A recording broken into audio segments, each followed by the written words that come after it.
السلام عليكم ورحمة الله وبركاته. اللهم صل وسلم وبارك على سيدنا محمد.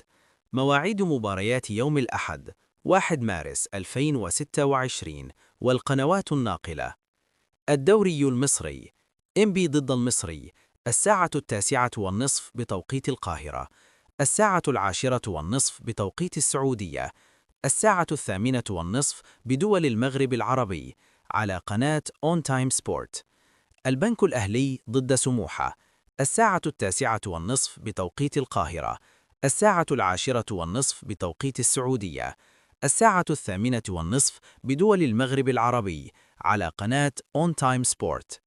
بيراميدز ضد نادي الزمالك 9:09 بتوقيت القاهرة، 10:10 بتوقيت السعودية، 8:08 بدول المغرب العربي، على قناة أون تايم سبورت.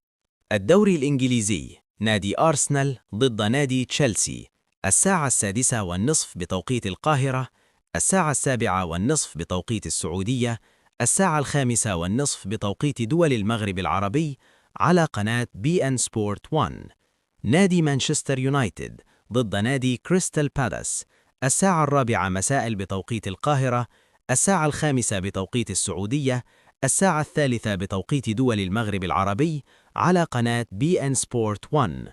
نادي فولهام ضد نادي توتنهام هوتسبير 4:00 بتوقيت القاهرة، 5:00 بتوقيت السعودية، 3:00 بتوقيت دول المغرب العربي، على قناة بي إن سبورت 2. الدوري الإسباني: نادي جيرونا ضد نادي سيلتا فيغو 10:00 بتوقيت القاهرة، 11:00 بتوقيت السعودية، 9:00 بتوقيت دول المغرب العربي، على قناة بي إن سبورت 3.